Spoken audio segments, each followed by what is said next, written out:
বিরতির পর স্বাগত। প্রায় প্রতিদিন দেখা যায় রাজ্যের বিভিন্ন জায়গায় নাকা চেকিং এ বসে পুলিশ আধিকারিকরা এবং সেখানে বিপুল পরিমাণে নেশা সামগ্রী বাজেয়াপ্ত হয়। কিন্তু তারপরেও দেখা যাচ্ছে নেশা সামগ্রীর রমরমা বাণিজ্য চালিয়ে যাচ্ছে নেশা কারবারিরা।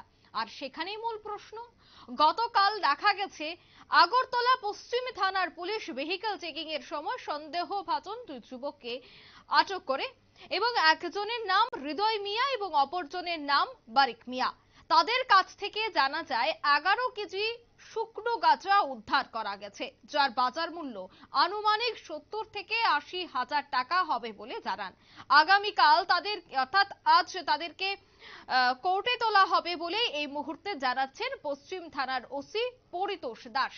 এবং সংশ্লিষ্টরা প্রশ্ন তুলছেন যে প্রতিনিয়ত যদি পুলিশ এভাবে নেশা সামগ্রী উদ্ধার করে তবে কিভাবে পুলিশকে একেবারে বৃদ্ধাঙ্গুল দেখিয়ে প্রতিনিয়ত নেশা কারবারিরা তাদের রমরমা বাণিজ্য চালিয়ে যাচ্ছে, তবে কিভাবে পাচ্ছে তারা এই ধরনের কাজ করার সাহস, সেটাই কিন্তু বিশেষজ্ঞরা মনে করছেন। বিশেষজ্ঞদের বড় প্রশ্ন এই মুহূর্তে দাঁড়িয়ে।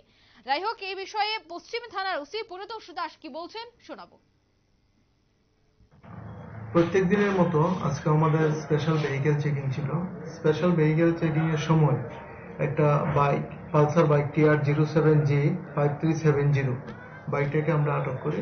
আটক করার পর তার মধ্যে দুইজন লোক ছিল, হৃদয় মিয়া এবং মালিক মিয়া নামে দুইজন লোক ছিল। তাদের ব্যাগ থেকে তল্লাশি করে আমরা গাঁজাগুলি উদ্ধার করি।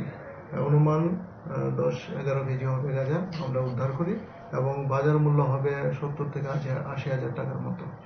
এবং তাদের বিরুদ্ধে একটা আমরা স্পেসিফিক NDPS মামলা নথিভুক্ত করছি। আগামীকাল তাদেরকে আদালতে প্রেরণ করা হবে এবং রিমান্ড চেয়ে প্রেরণ করা হবে। আচ্ছা, প্রাথমিক তদন্তে কি মনে হচ্ছে, মানে বাইকে করে গাঁজাগুলি কোথায় নিয়ে যাওয়া হচ্ছিল? মানে প্রাথমিকভাবে আমরা এতটুকু জানতে পেরেছি, কলমছড়া থেকে গাঁজাগুলি নিয়ে জিরানিয়ার উদ্দেশ্যে তারা যাওয়ার জন্য গিয়েছিল। আগরতলা শহরে তো এইভাবে নেওয়া কারণ, তো এটা নিয়ে কি বলবো? আমাদের তো চেকিং চলছে, এই ধরনের অবৈধ কাজের সঙ্গে যারা যুক্ত আমরা প্রপারলি চেকিং করছি এবং আগামী দিনও আমাদের এই চেকিং জারি থাকবে এবং প্রপার অ্যাকশন আমরা নেব। যে দুইজনকে আটক করা হয়েছে তাদের নামটা কি বললেন? একজনের নাম হলো হৃদয় মিয়া আর একজনের নাম মালিক মিয়া। তাদের বাড়ি কোথায়? তাদের বাড়ি কলমচড়া। তাদের বিরুদ্ধে আগে কোনো অভিযোগ ছিল কোনো থানার মধ্যে? আমরা ভেরিফাই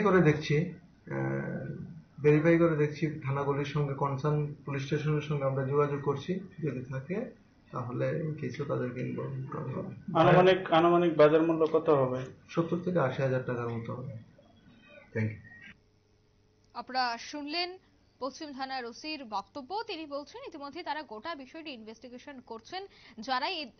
যে দুজন অভিযুক্তকে ইতিমধ্যে গ্রেফতার করা হয়েছে তাদেরকে জোর জিজ্ঞাসাবাদ চালানো হয়েছে এবং আজ যেহেতু তাদেরকে কোর্টে তোলা হয়েছে সেক্ষেত্রে আইনি কি ব্যবস্থা গ্রহণ করা হয় তাদের বিরুদ্ধে সেটাই এখন দেখার। একেবারে শহরের প্রাণ কেন্দ্র থেকে গাঁজা সহ দুই অভিযুক্তকে, দুই নেশা কারবারিকে পুলিশ আটক করতে সক্ষম হয়েছে। এখন দেখার বিষয় জিজ্ঞাসাবাদের পর তাদের যে মূল মাস্টারমাইন্ড বা তাদের যে চক্র ইতিমধ্যে রাজধানী আগরতলায় কাজ করছে তাদেরকে পুলিশ গ্রেফতার করতে সক্ষম হয় কিনা। নিয়ে নিচ্ছে ছোট্ট একটি বিজ্ঞাপন বিরতি, সঙ্গে থাকুন।